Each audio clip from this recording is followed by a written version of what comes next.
On our way back from the attractive Golden Sands, on the Bulgarian port of the Black Sea with a friend of mine, we dropped into a well-known restaurant in Blagovgrad for refreshments after our long journey by car, before we continued for Skopje.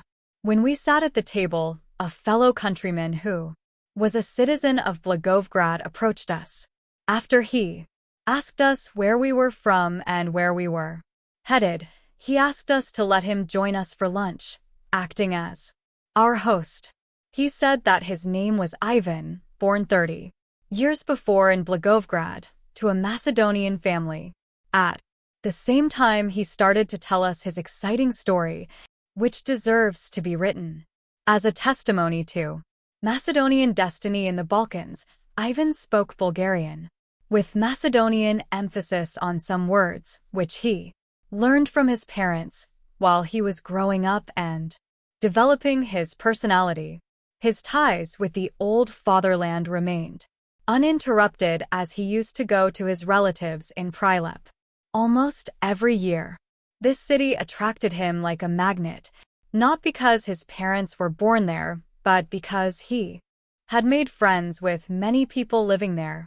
They had shown him numerous interesting places in Prilep and its vicinity, and even the villages where they were born. So, Ivan had gotten Macedonia back into his heart, and he planned to marry a Macedonian girl from Prilep. The acquaintance with Elena took place a year before, when he was at the birthday of one of his friends in Prilep.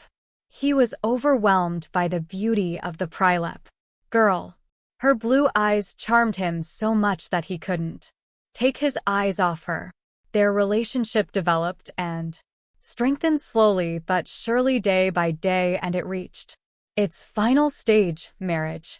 Elena was a teacher for 5 years in a primary school, and she was the only and favorite daughter of her parents.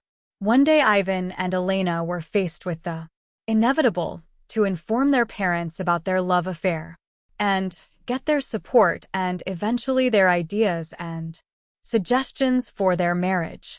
Up until that point in time, they only had the support of their friends and associates. No one could predict their reaction. Ivan started to formulate and develop a strategy to win over his parents in Blagovgrad because they were the first to be informed. Neither Ivan nor Elena could foresee their reaction because his parents were to hear their love story for the first time. He tried to anticipate any problems that might arise and altered his plans somewhat, but with Ivan's quick thinking and spontaneity, his parents' reaction was positive. Ivan's parents said that they would make their decision after they had met not only his future bride, but also her parents. Ivan returned to Prilep to begin his preparations. Elena's parents agreed to meet Ivan's family together with their daughter. Since blood is thicker than water, they decided to get to know his parents and familiarize themselves with Blagovgrad and make their decision there.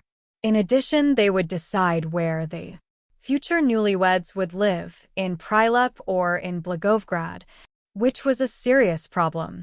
One day, the wedding party from Prilep set off for Blagovgrad on a noble mission. Elena and her parents, Maria and Slavechko, in their Ford caravan drove towards the Macedonian-Bulgarian border. Their future son-in-law, Ivan, was supposed to wait for them there. But to everyone's surprise, Ivan's parents, Blaguna and Stefan, with their Lada, were also waiting for them. The meeting at the border was cordial and exciting for the two families. Although they met each other for the first time, they felt as if they were one family, which, under the force of certain circumstances, had to be separated for some time.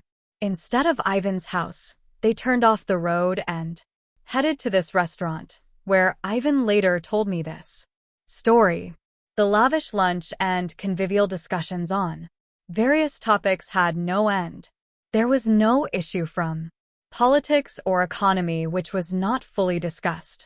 The issue about the newlyweds was to be discussed at Ivan's home, where the ambience was pleasant and relaxing, and their heads more sober. After their leisure time that afternoon, the guests suggested going to the theater to see the performance for that night.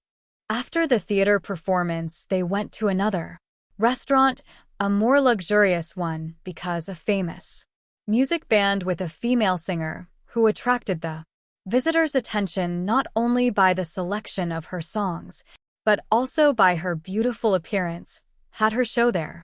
The negotiations for the wedding were left for the last day of Elena's parents' stay in Blagovgrad. Ivan's story went like this.